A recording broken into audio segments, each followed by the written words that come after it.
টসে জিতে বেঙ্গালুরুকে ব্যাট করতে পাঠান গুজরাট টাইটান্সের অধিনায়ক শুভমান গিল। আর শুরুতেই বিরাট কোহলির উইকেট তুলে নিয়ে সিদ্ধান্তের যথার্থতা প্রমাণ করে গুজরাট। কোহলি মাত্র 60 রান করে ক্যাচ দিয়ে ফেরেন। পরের ওভারেই দেবদত্ত পারিক্কেল 4 রানে আউট হলে চাপে পড়ে বেঙ্গালুরু।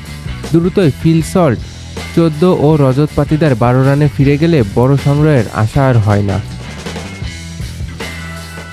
এরপর হাল ধরেন লিয়াম লিভিংস্টন 54 রান ও জিতেশ শর্মা 33 রান করেন।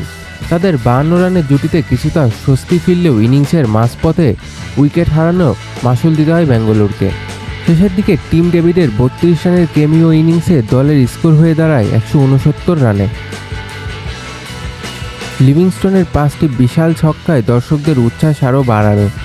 তার বিদায়ের ম্যাচে মোড় ঘুরিয়ে দেয় গুজরাট। বল হাতে দুর্দান্ত ছিলেন মোহাম্মদ সিরাজ, 19 রান দিয়ে নিয়েছেন 3 উইকেট।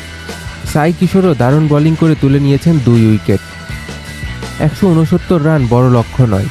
এই স্কোর ডিফেন্ড করতে হলে শুরু থেকে উইকেট নেওয়ার দরকার ছিল বেঙ্গালুরুর, কিন্তু সেটা করতে ব্যর্থ হয় তারা। শুভমান গিল 14 রানে দারুণ শুরু করলেও যখন সে আউট হয় তখন গুজরাটের স্কোরবোর্ড 32 রান। অপর প্রান্তে সাই সুদর্শন তখন বেশ আত্মবিশ্বাসী ব্যাটিং করেছেন। প্রথম কয়েকটি বল দেখে খেললেও এরপর গতি বাড়ান জস বাটলার। দুজনের দারুণ পারফরমেন্সে 100 পেরিয়ে যায় গুজরাটের স্কোর। বাটলার 39 বলে 73 রানে অপরাজিত থাকে।